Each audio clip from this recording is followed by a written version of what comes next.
اس میں جب آپ اعداد و شمار دیکھتے ہیں جو یورپ کے پاس ہیں امریکہ کے بغیر، تو وہ بمشکل 30,000 فوجیوں کا بندوبست اور انتظام کر سکتے ہیں کہ وہاں پہ انہیں تعینات کیا جا سکے۔ تو یہ بڑا مشکل ہے اور صورتحال اتنی آسان نہیں ہے امریکہ کے بغیر جتنی یورپ کو لگ رہی تھی۔ اب امریکہ کی کمی کا احساس بھی ہوگا، دوسری جانب امریکہ کو بھی تھوڑا دباؤ کا سامنا کرنا پڑے گا، کیونکہ امریکہ کا جو اتحادی ہے وہ یہی مغربی ممالک ہیں۔ یہ والے جو ملک ہیں نا، یورپی ممالک یا برطانیہ یا آسٹریلیا، یہی تو دنیا میں امریکہ کے اتحادی ہیں، اور ان کے بلبوتے پہ امریکہ پوری دنیا کے اوپر رول کرتا ہے، جس چیز کو چاہتا ہے اس کے اوپر اپنی مرضی کا فیصلہ کروا لیتا ہے۔ تو یہاں اگر امریکہ اپنے آپ کو باہر رکھے گا تو امریکہ کے اپنے تعلقات بھی کچھ حد تک متاثر ہوں گے، کیونکہ یوکرین کو لے کر جتنی بڑی ایک وار پلاننگ کی گئی تھی اور جتنے زیادہ یوکرین کو لے کر جذباتی ہو گئے تھے یورپینز، اب ان کے لیے پیچھے ہٹنا اور واپس جانا وہ اس طرح سے ممکن نہیں ہوگا۔ امریکہ جنگ بندی کیسے کرواتا ہے، رشیا کو کن شرائط کے اوپر آمادہ کرتا ہے، اور یوکرین جو ہے وہ اس کو اس جنگ میں کیا کھونا پڑتا ہے، یہ وہ بڑے سوالات ہیں جن کا جواب ہمیں آنے والے دنوں میں ملے گا۔ ان چیزوں کے اوپر ہم نظر رکھیں گے، لیکن جس طرح وائٹ ہاؤس میں ہوا یوکرین کے صدر کے ساتھ، اس طرح تو اللہ کرے کسی کے ساتھ بھی نہ ہو، لیکن پھر ان کی عزت کی کچھ حد تک بحالی یورپ اور برطانیہ خاص طور پہ پہنچنے پر ہوئی ہے۔ ایک اور ناظرین خبر ہے، اور وہ خبر ہے پاکستان پیپلز پارٹی کے حوالے سے۔ میں نے آپ کو پچھلے ویلاگ میں کہا تھا کہ ایک سٹیٹمنٹ دیا شرجیل انعام میمن صاحب نے، اب اسی طرح کا ایک اور سٹیٹمنٹ دیا ہے پاکستان پیپلز پارٹی کے ایک اور رہنما نے۔ اب کے جناب سندھ کے وزیر ہیں ناصر حسین شاہ صاحب، یہ پاکستان پیپلز پارٹی کے بڑے اہم رہنما ہیں سندھ سے، انہوں نے یہ سٹیٹمنٹ دیا۔ انہوں نے کہا جی فارم 45 اور فارم 47 کی بہت باتیں ہوتی ہیں، لیکن الحمدللہ پیپلز پارٹی کے جتنے لوگ یہاں بیٹھے ہیں وہ سب فارم 47 والے ہیں۔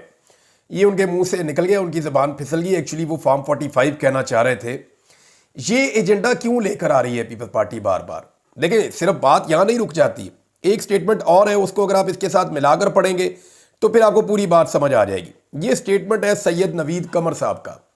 سید نوید قمر صاحب جو ہیں وہ پاکستان پیپلز پارٹی کے سینئر رہنما ہیں۔ انہوں نے کہا بجٹ آ رہا ہے، حکومت کو بجٹ میں ووٹ نہ دینے کا آپشن موجود ہے۔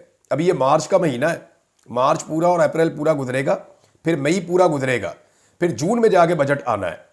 تو 3-3.5 مہینے پہلے وہ یہ بات کیوں کر رہے ہیں کہ حکومت کو بجٹ میں ووٹ نہ دینے کا آپشن موجود ہے، اگر ہم ووٹ نہیں دیں گے تو یہ حکومت گر جائے گی، ہم سوچ سمجھ کر فیصلہ کریں گے۔ سید نوید قمر، یہ ہو کیا رہا ہے؟ پیپلز پارٹی ایکچولی یہ باتیں کیوں کر رہی ہے میں آپ کو یہ بتا دیتا ہوں۔ جو ایک فارمولا ہے اسلام آباد میں ڈسکس بھی ہو رہا ہے، اور بہت سارے لوگ اس کے لیے دعویٰ کرتے ہیں کہ یہ ایکچول خبر ہے پردے کے پیچھے، کہ جس وقت یہ طے ہوا تھا کہ پیپلز پارٹی اور پی ایم ایل این مل کر حکومت بنائیں گے، تو یہ بھی طے ہوا تھا کہ دونوں آدھے آدھے وقت کے لیے مل کر حکومت بنائیں گے، یعنی شہباز شریف صاحب آدھے وقت کے لیے وزیر اعظم رہیں گے اور پھر باقی آدھے وقت کے لیے بلاول زرداری کو وزیر اعظم بنایا جائے گا۔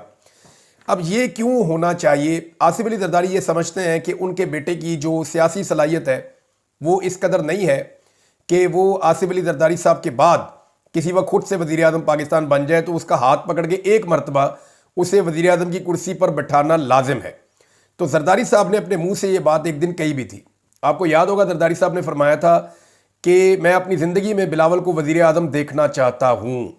تو اس کا مطلب اب آپ سمجھ جائیے نا وہ اپنی زندگی میں ایسا کیوں کرنا چاہتے ہیں، کیونکہ وہ یہ بات سمجھتے ہیں کہ ان کے بعد یہ کام کرنا اتنا آسان نہیں ہوگا اور یہ ممکن نہیں رہے گا، پیپلز پارٹی کھا جائے گی، کیونکہ بلاول کی وہ سیاسی سمجھ بوجھ نہیں ہے جو ان کے والد کی ہے، یا پارٹی پہ شاید وہ کنٹرول نہیں ہے جو ان کے والد کا ہے۔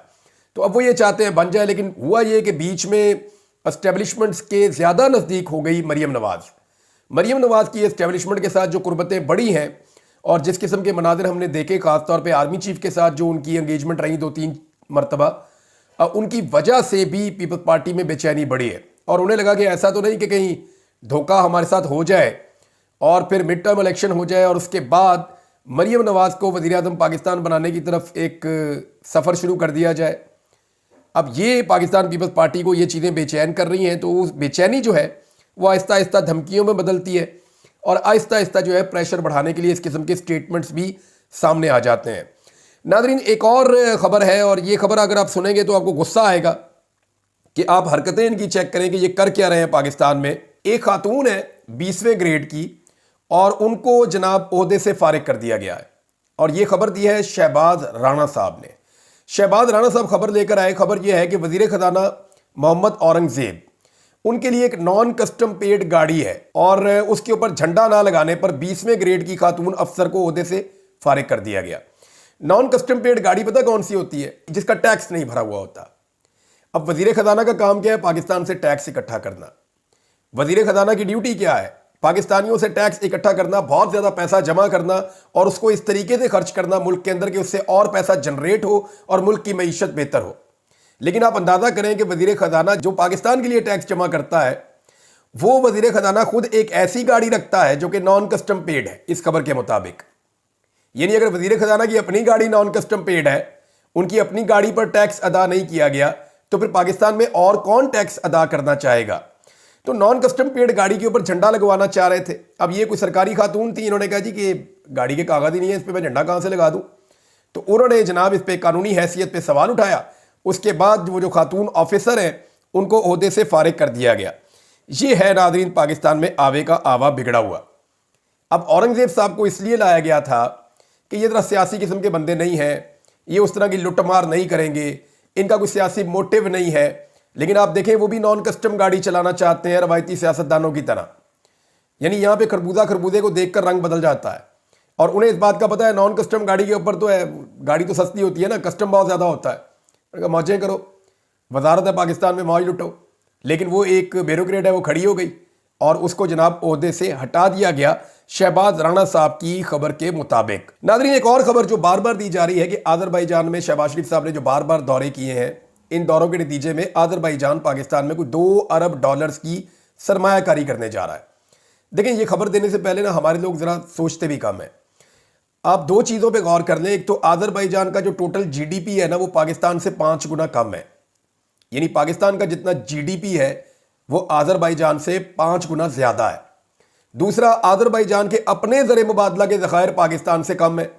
تو وہ اپنے جو اتنے کم زر مبادلہ کے ذخائر ہیں جو انہوں نے بڑی مشکل سے جمع کیے ہیں، ابھی انہوں نے ایک جنگ لڑی ہے کچھ عرصہ پہلے، بڑی مشکل سے ان کی اکانومی کھڑی ہو رہی ہے، وہ اپنا $2 ارب اپنے ملک میں سے نکالیں گے اور لا کر پاکستان میں انویسٹ کر دیں گے، اور اس ملک کے اندر انویسٹ کریں گے جہاں پہ اپنے لوگوں کو یہ اعتماد نہیں ہے۔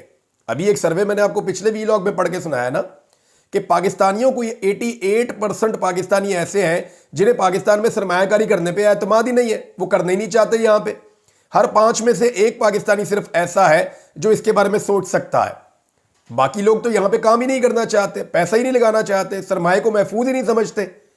تو یہ جس ملک میں اپنے لوگ محفوظ نہیں سمجھتے، آذربائیجان وہاں پہ آ کر کیوں سرمایہ کاری کرے گا؟ سوال یہ پیدا ہوتا ہے۔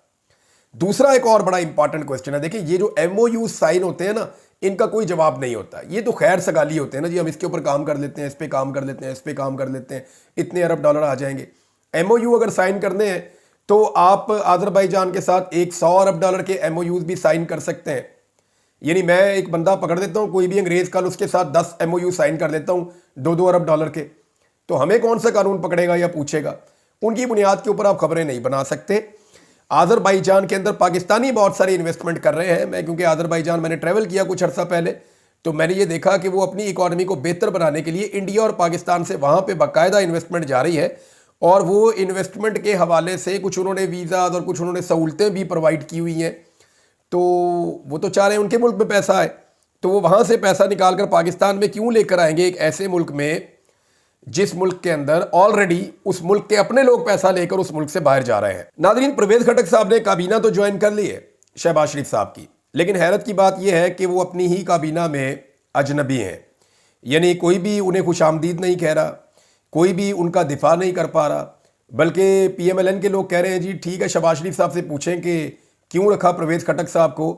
تو پرویز خٹک صاحب اس سے بہتر ہے کہ وہ کابینہ کا حصہ ہی نہ بنتے، کابینہ کا ایسا حصہ بن کر ایک اجنبی کی طرح وہاں پہ رہنا، یہ کسی بھی ایسے سیاستدان کو جو سابق میں وزیر اعلیٰ خیبر پختونخوا بھی رہا ہو، جو وزیر دفاع پاکستان بھی رہا ہو، اس کے لیے خاصی معیوب بات ہے۔ ناظرین قذافی اسٹیڈیم کے حوالے سے بھی یہ خبر ہے، اور یہ خبر میں آپ کے سامنے رکھ دیتا ہوں، اندازہ کیجئے ایک کے بعد ایک بری خبر آتی